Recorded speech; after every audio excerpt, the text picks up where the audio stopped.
Bem-vindos a mais um episódio do Momento RPPS, um podcast feito especialmente para você dos RPPS pelo Brasil. Eu sou Ira Monte, especialista em investimentos do Banco do Brasil, e nesse episódio, de 8 de julho de 2024, vamos falar sobre os principais pontos que foram destaque na semana passada no Brasil e no mundo. Começando pelo cenário externo, com mercado de trabalho nos Estados Unidos, inflação na Europa e PMI na China. Nos Estados Unidos, a semana foi mais curta devido ao feriado de independência em 4 de julho. Os investidores acompanharam a divulgação do payroll, considerado o principal relatório do mercado de trabalho. Os dados apontaram redução nos ganhos salariais e alta na taxa de desemprego, que alcançou 4,1% no mês de junho. Houve também revisão para baixo nas vagas de trabalho criadas em meses anteriores e aumento no número de pedidos de auxílio-desemprego. Já na atividade, o ISM de serviços cedeu, denotando perda de força na economia. Destaque também para o discurso de Jerome Powell, presidente do Fed, ao afirmar que a inflação está voltando para uma trajetória de queda. De forma geral, os dados de emprego e atividade, somados ao discurso de Powell, fortalecem a esperança de corte de juros por lá ainda neste ano. Com relação às eleições, a semana foi marcada por especulações sobre a eventual substituição de Joe Biden na disputa, após fraco desempenho no debate presidencial. Já na Europa, as atenções se voltaram para os dados de inflação. As prévias do CPI para junho vieram em linha com o esperado, 0,2%, levando o acumulado em 12 meses para 2,5%. Esta leitura renova as apostas em mais cortes de juros por parte do Banco Central Europeu. E na China, em semana mais esvaziada de indicadores, tivemos divulgação do PMI Caixin de serviços para o mês de junho. Apesar da desaceleração, o índice ainda se sustentou em zona de expansão, com 51,2 pontos. E para os próximos dias, o que temos na agenda? A perspectiva sobre o ciclo de afrouxamento monetário segue sendo o principal driver nos Estados Unidos. Após os dados mais fracos do mercado de trabalho, os investidores ficarão de olho na inflação CPI na quinta e na inflação ao produtor PPI na sexta. Teremos também sabatina de Jerome Powell tanto na Câmara quanto no Senado norte-americano. A expectativa é que o dirigente do Fed mantenha discurso da necessidade de maior clareza sobre a inflação antes de iniciar o corte de juros. Teremos também início da temporada de balanços referente ao segundo trimestre, com destaque para JP Morgan, Wells Fargo e Citigroup.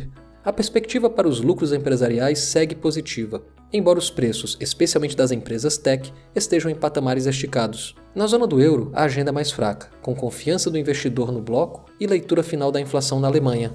Na China, temos dados da balança comercial e inflação ao consumidor e ao produtor. A expectativa de desaceleração do CPI norte-americano deve propiciar espaço para a queda das treasuries, o que pode beneficiar a renda variável. Por outro lado, incerteza sobre a eleição francesa e desaceleração na China podem fortalecer o dólar frente a outras moedas. E no Brasil, a semana girou em torno do tema fiscal, com destaque para cortes no orçamento.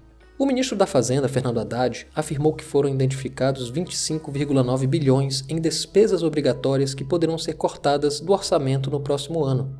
O Ministério da Previdência, por sua vez, prevê que a revisão de benefícios sob seus cuidados comece no próximo dia 23, tendo como foco os benefícios por incapacidade temporária e permanente. O processo será feito por meio de perícias médicas. A semana também contou com falas de Roberto Campos Neto. O presidente do Banco Central afirmou que a preocupação fiscal é o principal foco de volatilidade recente no mercado. Sobre a inflação, disse ter confiança de que o índice de preços ficará abaixo das expectativas, que estariam desconectadas dos fundamentos. O grupo de trabalho da reforma tributária divulgou relatório com a inclusão de carros elétricos no imposto seletivo. Para evitar encarecimento do frete, caminhões foram retirados. Jogos de azar, refrigerantes, bebidas alcoólicas e cigarros serão taxados. Em semana esvaziada de indicadores, o principal dado foi a produção industrial para o mês de maio. Houve recuo de 0,9%, que ficou acima da expectativa de mercado, que estimava a retração de 1,6%. E qual a agenda para esta semana no Brasil? O principal dado a ser divulgado será a inflação para o mês de junho, com expectativa de avanço de 0,34%, ou seja, um recuo frente ao 0,46% do mês de maio. Espera-se desaceleração nos preços dos alimentos e elevação em itens mais sensíveis ao dólar. Teremos ainda vendas ao varejo para maio e GPDI para o mês de junho. Haverá também divulgação do relatório bimestral de avaliação de receitas e despesas. A expectativa é de que seja apontado um montante de contingenciamento para cumprimento da meta de primário em 2024. No campo político, espera-se avanço sobre as medidas de compensação das perdas recorrentes da desoneração da folha de pagamentos para os setores da economia e municípios, diante da proximidade do término do prazo estipulado pelo STF para o tema. O presidente da Câmara, Arthur Lira, disse que o parecer da primeira proposta de regulamentação da reforma tributária deve ser votado entre os dias 10 e 12 de julho no plenário da Casa. Quanto à votação do segundo projeto, Lira sinalizou que a votação deve ficar para o início de agosto. No entanto, os membros do grupo de trabalho estão solicitando a votação em conjunto com a primeira proposta. Em meio da sinalização de um possível corte de gastos, mais a expectativa de avanço na agenda econômica, esperamos que o dólar se enfraqueça frente ao real, mas de forma moderada. A curva de juros pode devolver prêmios em todos os prazos de forma comedida, acompanhando a queda do dólar e das taxas dos treasuries. Esperamos valorização do Ibovespa, influenciado pelo movimento de alta para as bolsas globais. E como tudo isso impacta na nossa busca pela meta atuarial?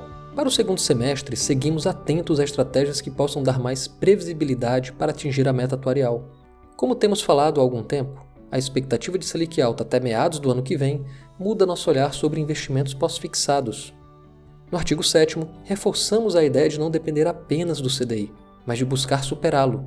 Para buscar rendimentos dessa ordem, sugerimos que você analise nossa solução no artigo 7.5b, o fundo BB Espelho JGP Institucional Equilíbrio 30. A estratégia aloca em papéis privados de empresas com bons rates de crédito e que desenvolvam boas práticas ESG. Desde o início em setembro do ano passado até o final de junho, o fundo tem entregado rendimentos da ordem de 130% do CDI e tem feito isso com uma volatilidade muito controlada. Ainda na renda fixa, seguimos vendo atratividade no nível de taxa dos títulos públicos atrelados à inflação. E como você já sabe, a forma mais prática para capturar esse valor são os fundos de vértices do BB.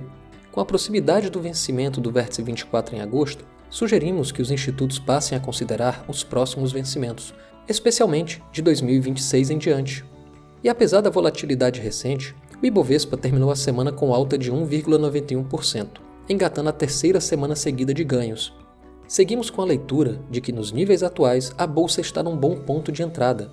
E no artigo 8º, voltamos a chamar a atenção para estratégias que envolvam gestão ativa. Neste sentido, indicamos para análise os fundos da gestora Trígono Capital, destacando o Trígono Delphos Income, que acrescenta a estratégia de dividendos na sua seleção de papéis. E aí, ficou interessado nas estratégias apresentadas?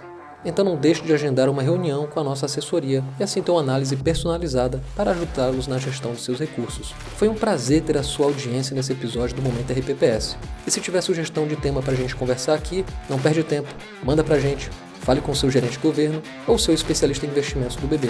Então é isso, gente. Até semana que vem, Descomplicando o Mundo RPPS. Até mais!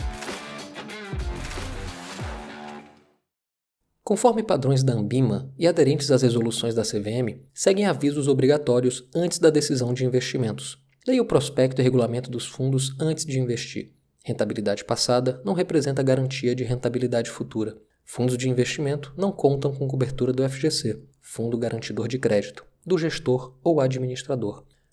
Para avaliação da performance de um fundo de investimento, é recomendável análise de no mínimo 12 meses.